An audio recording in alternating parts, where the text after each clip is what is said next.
Are you here? All right, buckle up for episode number 1092 of the Paul Leslie Hour, your rendezvous of unfiltered observations, humor, and thought-provoking chats that shift your worldview. We've got behind-the-scenes scoops, examinations on creativity and culture, and conversations that linger long after they end. We are thrilled to welcome back a fan favorite for round two, the renowned cartoonist, best-selling author, and sharp-witted commentator who has predicted trends, parodied office life, and sparked debates with his bold takes on persuasion, success, and politics. Lady or gentleman, it's the one and only Scott Adams. Ladies and gentlemen, welcome all. It is my great pleasure to welcome for the second time Scott Adams, the most influential podcaster of our time. The commentator Cernovich called him the most interesting man on the internet, which is an interesting thing to say because everybody's on the internet these days. He's a best-selling author. I'd like to hold up two books that I highly recommend to everybody. Reframe Your Brain.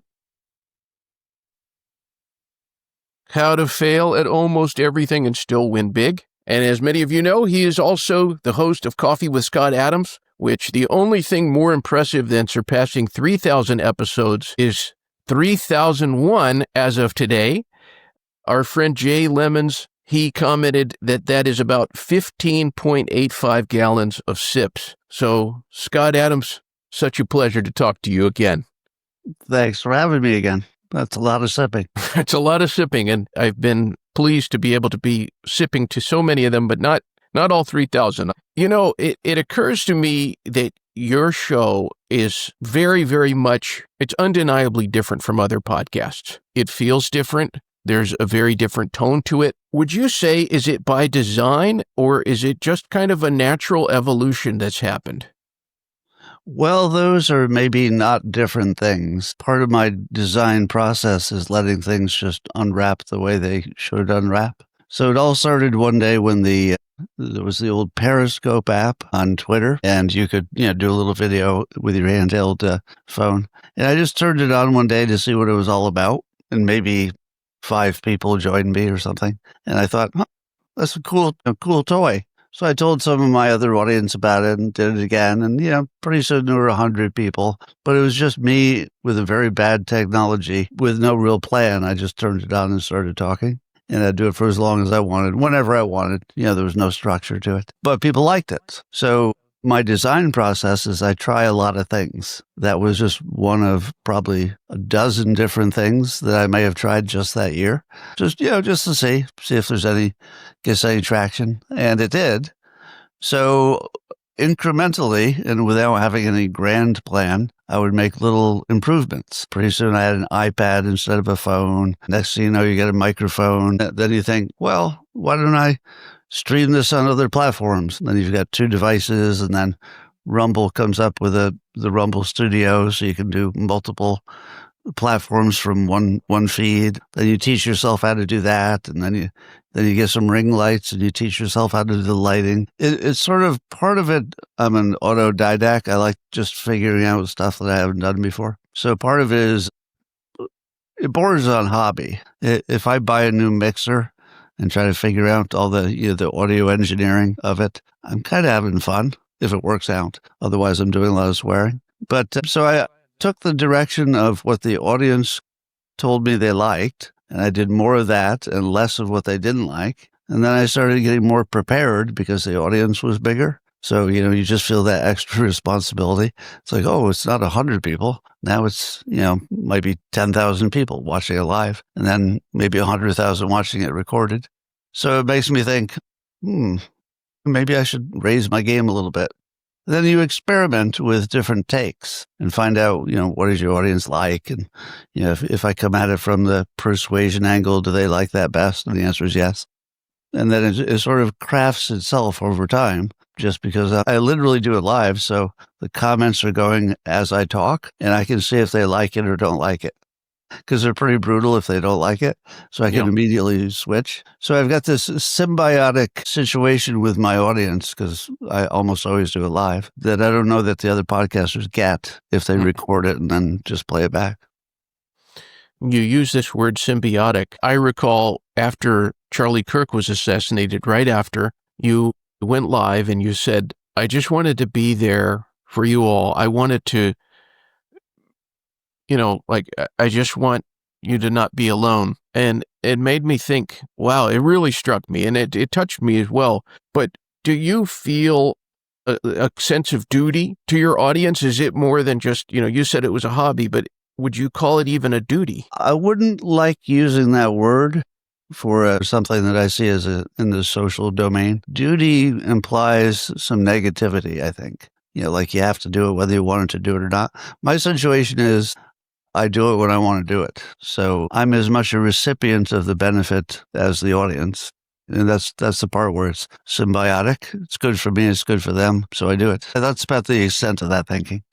Well, I was speaking with Joshua Lysek recently, and he told me that if you're the internet dad, then your listeners are all kind of like internet siblings. And I thought that's interesting. But I do feel this kinship with other people who listen. And they say the same thing, yeah. Yeah. They all say that.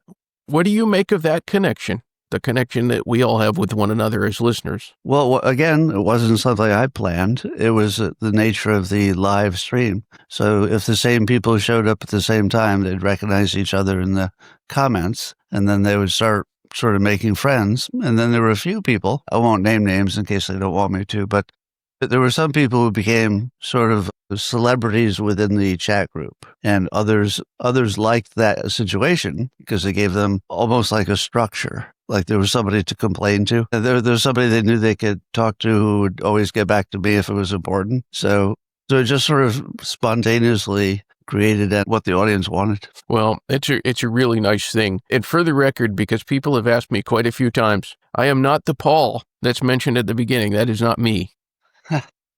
People do ask me that, though. But Joshua, he had a question, and I thought, this is a good one. What's a book that needs to be written but hasn't been written yet? We would ask that. Maybe that's the hardest question to answer if you're an author, because you would have already written it if you felt that strongly about it. So literally nothing jumps to mind. Let me make a larger comment about books, which I think might get to the answer. Lots of times it's not about the idea for the book. It's the execution. Who's writing it? Is it the right time for that book? Does the world need it? So, obviously I would say my book, Reframe Your Brain, was in the right time for the right need, but that's why I wrote it. If I were to write one today, I'm kind of stalling because I want to be able to answer that question, but it's like the hardest question in the world. So I'm like, if I keep tap dancing here, I might come up with something. If I were going to write that book, maybe something like hypnosis for couples, where only one of them is the hypnotist.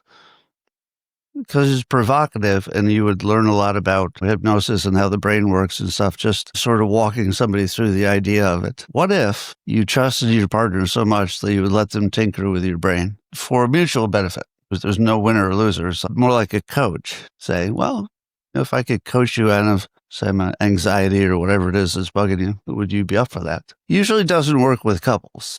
That's one of the limitations of hypnosis, because you have too much baggage of your understanding of the hypnotist. Mm-hmm.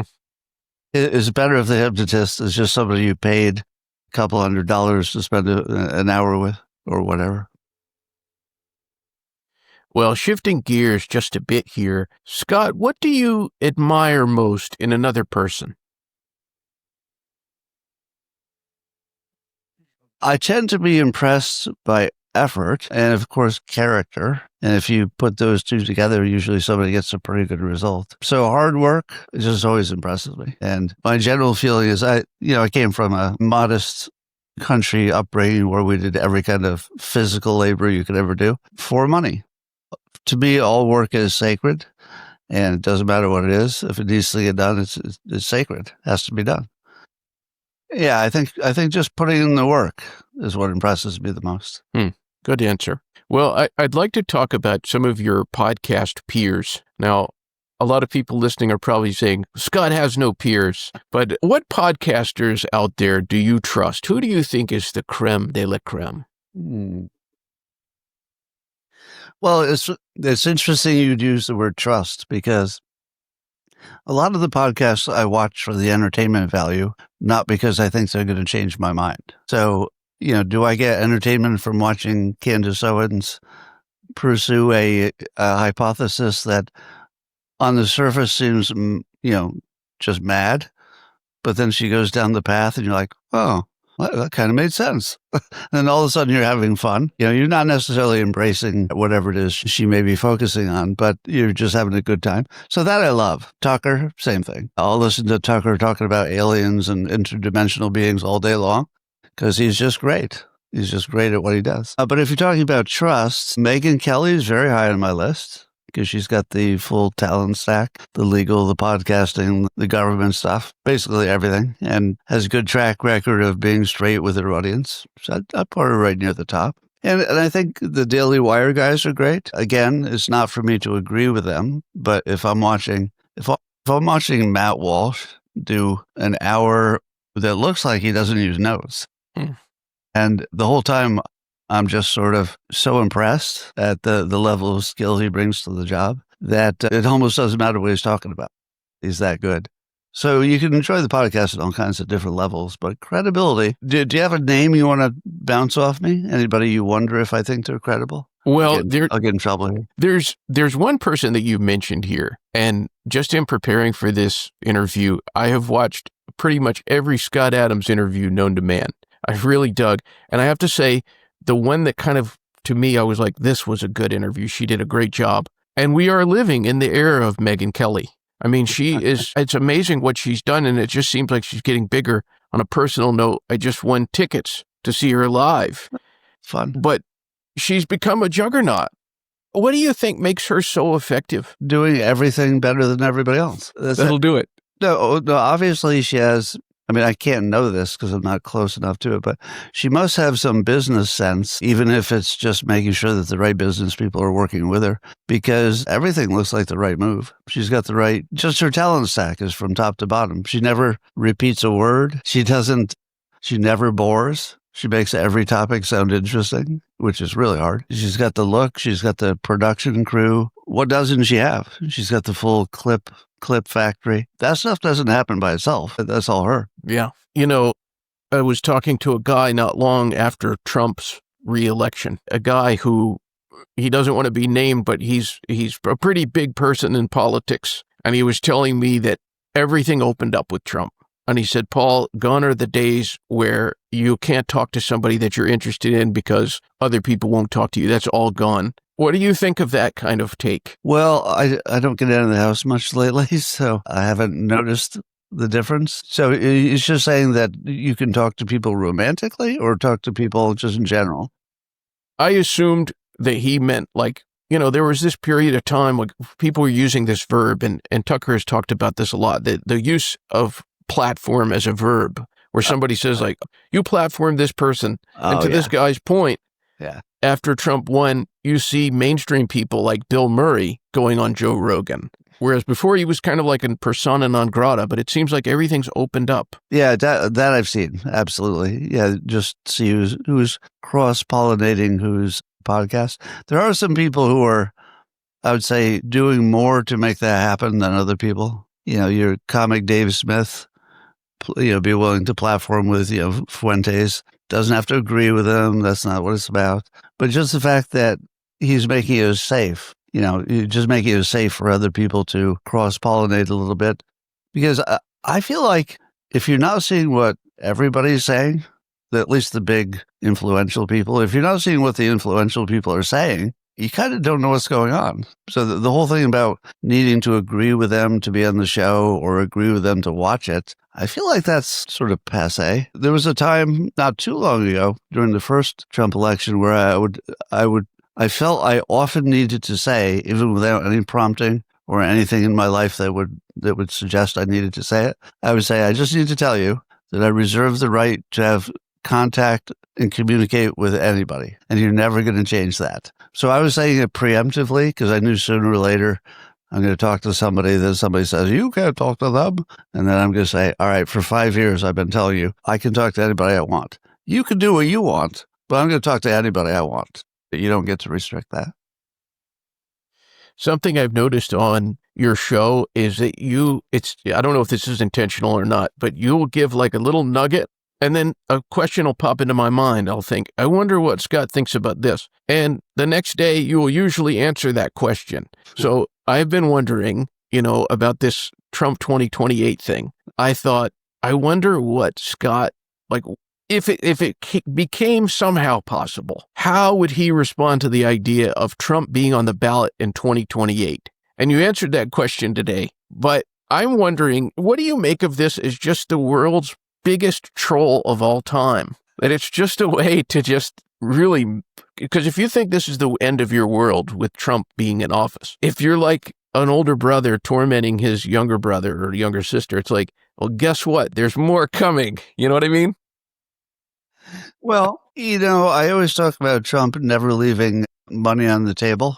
If it's just laying there and nobody's claiming it, he's like the only person who seems smart enough to just pick it up. And it reminds me of that because on one hand, it's the greatest troll of all time. And he loves that. It makes the Democrats worry about something that's not real if it's just a troll. Mm-hmm. But why wouldn't he be open to the idea of it if the public, let's say, and I don't think anything like this is going to happen, but let's say 70% of the public just said, you know what?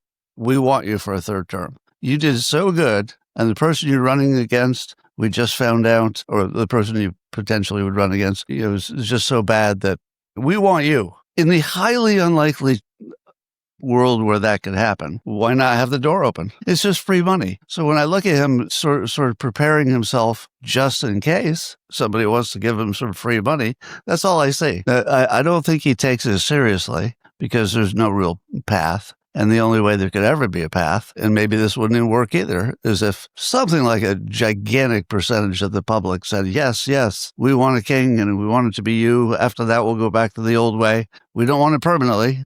Right? It doesn't pass to Don Jr., but just give us a few more years. If that happened, he's ready. That's not going to happen. Would you ever invite him on Coffee with Scott Adams? I've thought about it, but I don't think it's good for him.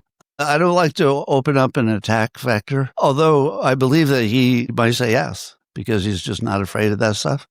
But I wouldn't want it to be me who caused like a news cycle that wasn't to his favor. Yeah. And as much as I would enjoy it, I don't know how much I'd add. He does a lot of talking in public, so he's probably said everything he needs to say. Well, I feel like just by me asking, it makes it more of a possibility that it happens. Well, remember, if I wanted it to happen, I could have pressed it. It wouldn't have been that hard. And then I'd at least know if he was, up for it or not. But, you may have heard the story that he called me at home not too long ago over the summer. Right. So I know he knows I exist, and he cared enough to place a personal phone call just to see how I was doing health-wise. So would he do an interview? At least 50% yes. I don't know. Right. Even if just to see Gary or Roman, which is always a highlight of the show. That's Gary. The dopamine duo. It's better than looking at me. No. All right, we'll go back to me. Back to me. This is a heck of a question to follow after asking about Trump. But what is most important in a person? Humility or confidence? Because you're somebody that I see regularly. You have both of those things. But if you have to have one, what's more important? Humility or confidence? Can you have them both? You can't have them both for the purposes of the universe of this question. I like to have them. Well, I'll take confidence if I can only pick one to stick with the frame of your question. But it seems to me that the right approach is confidence in things that you should be confident in, and humility where that's deserved. So no matter how awesome I believe I am at some handful of things, and I'm sort of lucky that I'm good at a handful of things, but there's a lot more than a handful of things. There's a lot more. The things, I sounded like Tucker Carlson there for a second. There's a lot more. But for the things that I'm genuinely not good at, such as keeping my cats off my keyboard, humility seems called for. Mm-hmm. Well, you have mentioned, and I've seen in some of your lectures or your public events, you've talked about how many different things you've tried. Is there anything that you have not pursued that you wanted to? Oh, so many. Yeah. So many. Yeah. I'm obsessed by the idea of starting small businesses where I live that would be cool and people would like. Now I sort of timed out, so I'm not going to do these. But I always wanted to have a cat cafe, like long before you knew they were real. Probably 30 years ago, I was jabbering to my friends, it needs to be like a cafe, but it's full of cats, and you just go there because you like cats. And I also wanted to start a ping pong emporium where you'd have high-end ping pong tables. Later, there was I think there's a chain called Spin that actually did that. But again, that was like 25 years after I thought it'd be my best idea. And then I also wanted to do a driving range, a golf driving range that was associated with a dog park. And then also had maybe someplace you could get a coffee and plug in your laptop and have some Wi-Fi. So you sort of go there for the afternoon and, you could hit some balls or work in your laptop, but your dog would be playing with the other people and other dogs. And that was that one.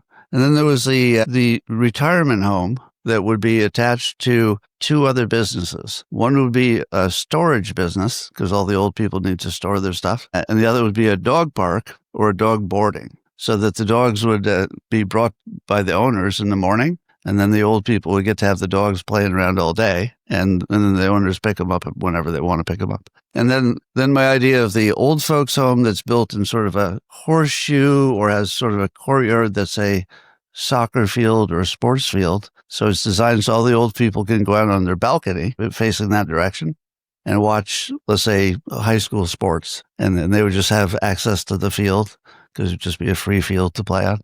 And there'd be like an announcer. So you'd really feel like you went to an event, but all you did is wheel your wheelchair out on your own balcony and you're like Caesar's Coliseum and you get to watch the game. And the announcer would be funny. So if you didn't care about sports, it would be more about the announcer. So those are just a few of the about 400 ideas I've had that I thought, wouldn't that be fun?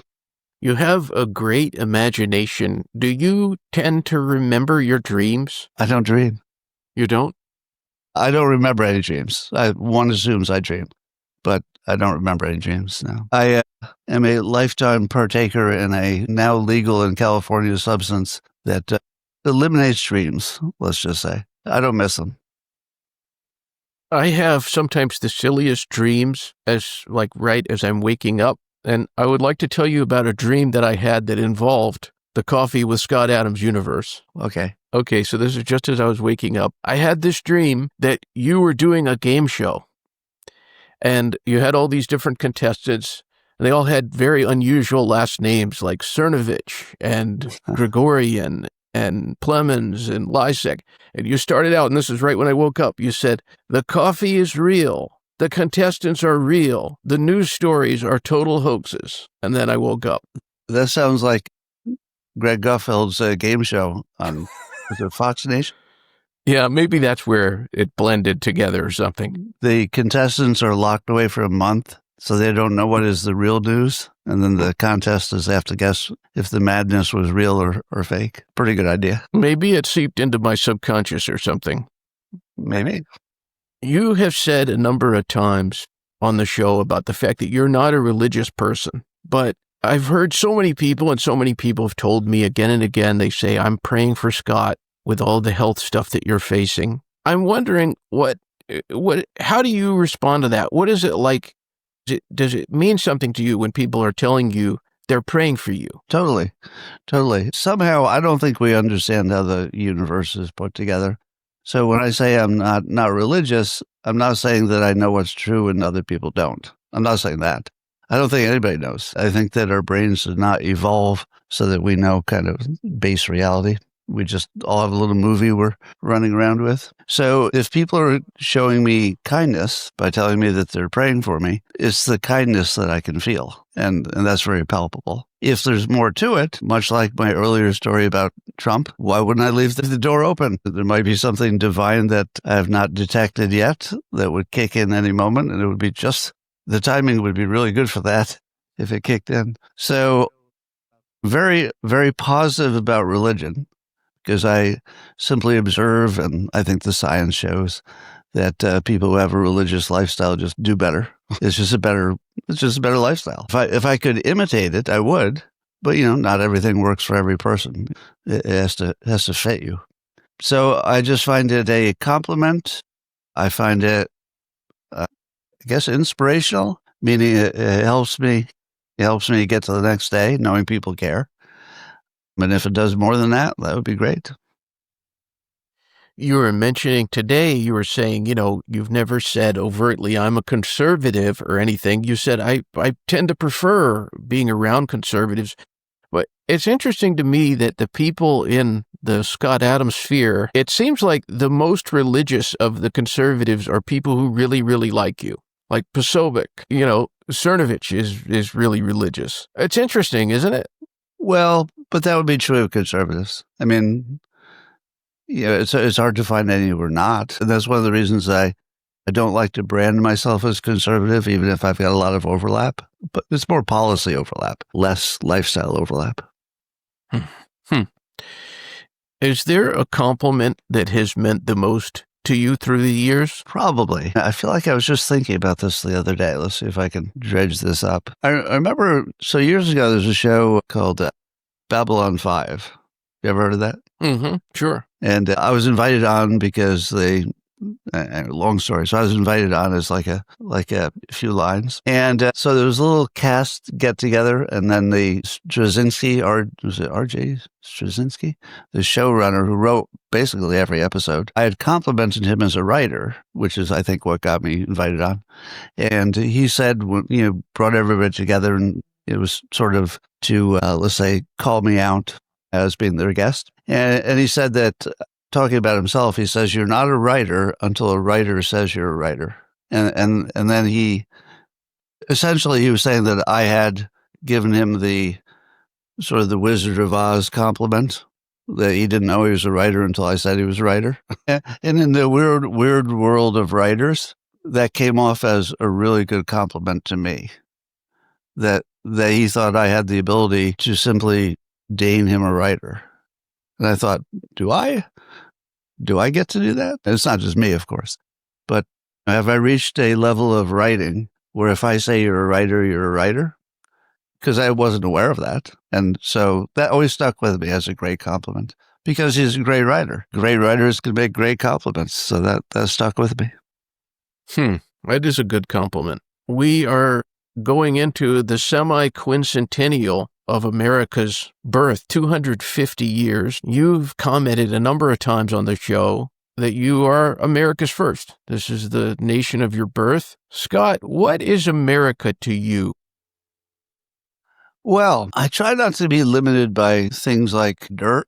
This dirt is America. If you put one foot on this dirt, you're on my soil. But of course, in the practical real world, you have to protect your dirt. So you need borders. You need good border security to protect your dirt. But when I think about America, I tend to think about more the idea of it, because the dimensions can change. We can buy a new state if we need to. Maybe we'll add Greenland someday. But I feel like the American spirit is quite different than other people's spirit. The entrepreneurial thing, maybe our biggest superpower is that we can do things that would embarrass and shame us and then just get up the next day and do it again. Maybe something different.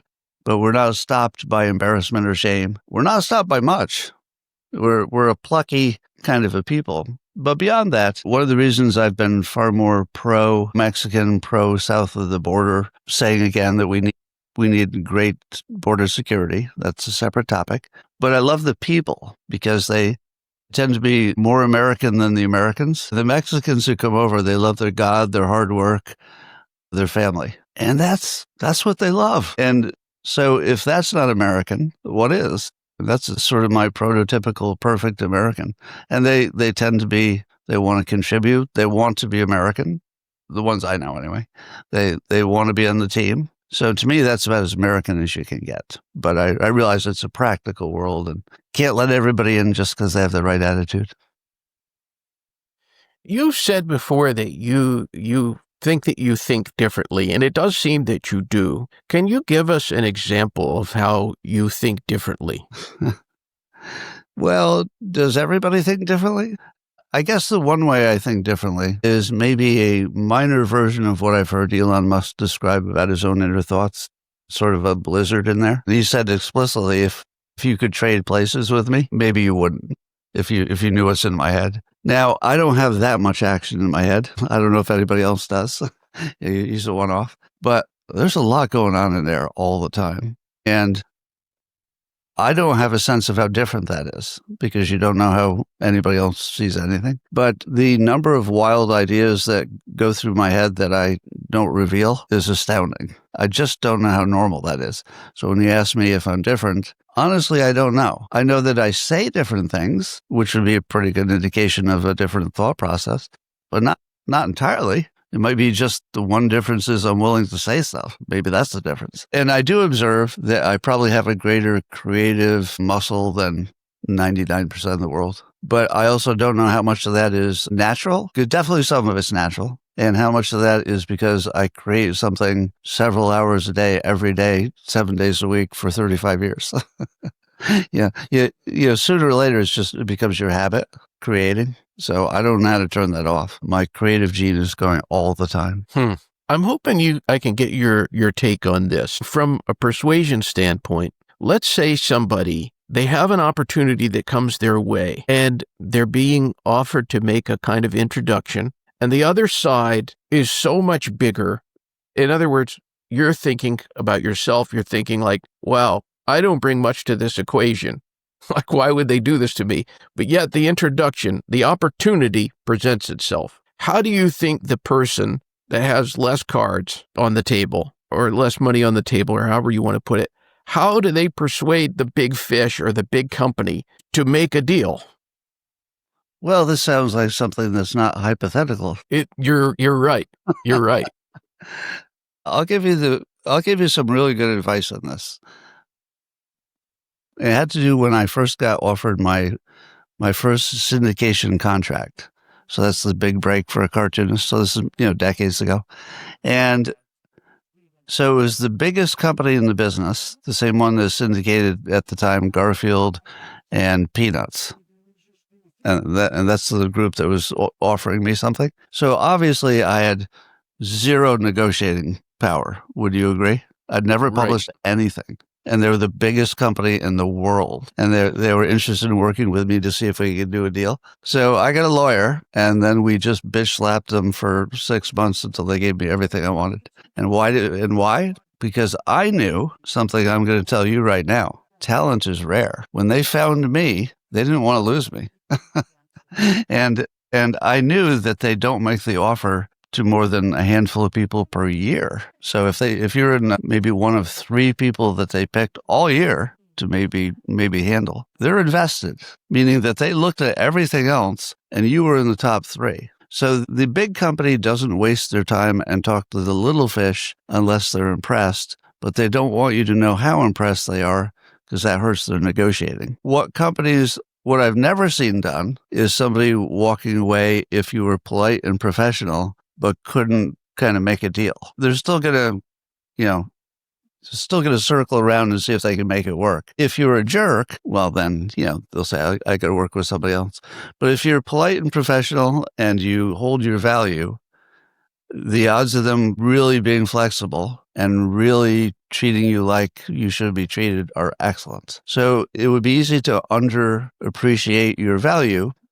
The only thing you have to go on is, why'd they come to you? They came to you because you have something they need or something they want. So it's not really about who holds the cards. It's what do they need to fill in their checklist, and what do you need to fill in your checklist, and does it match? Well, I sincerely hope that helps someone out there, and it did help me. So thank you for that. Good. There's really one question that I have left that I really want to know the answer to this question. People have told me incredible things as a result of knowing, being a part of, if you want to call that at that. After we did the first interview, I've had people, they've said all kinds of things about you. Like one person wrote to me after our first interview, and I thought, well, I should share this with Scott. He said, or she said, I don't know, I don't have a lot of friends, but listening to Scott every day makes me feel like I have one I can count on. That was one of them. My friend Robert, who is the person who introduced me to this show, I asked him, I said, what has Scott Adams given you? And he said, everything.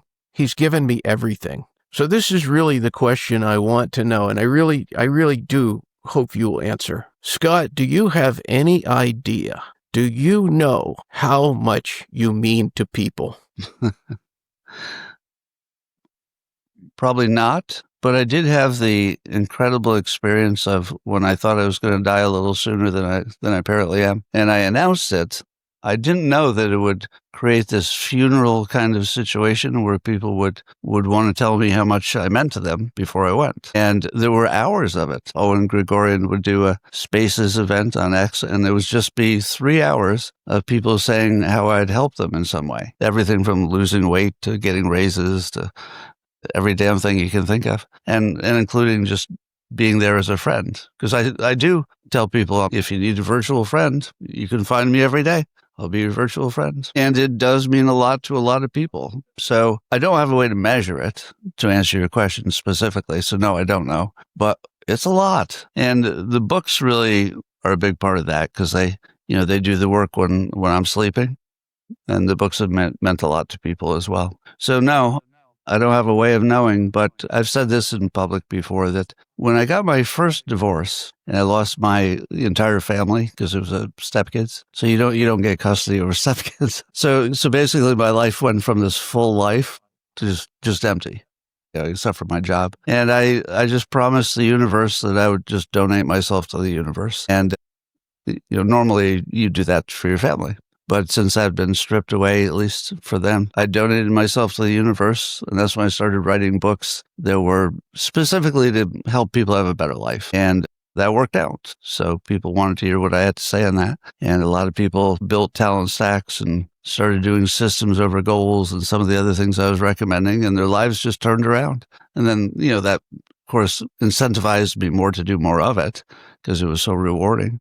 And so I did. So it's not a complete accident that people are saying I helped them, because I've spent at least, how many years? 15 years with that as my explicit intention, to help as many people as I could through, the few gifts that I have that translate that way. So here we are. Well, I'll just hold up the books, because the two that I have, so I recommend them so much. I like especially recommending these to young folks. Reframe Your Brain. I wish this book had been around when I was, 18. And then How to Fail at Almost Everything and Still Win Big. But there are others.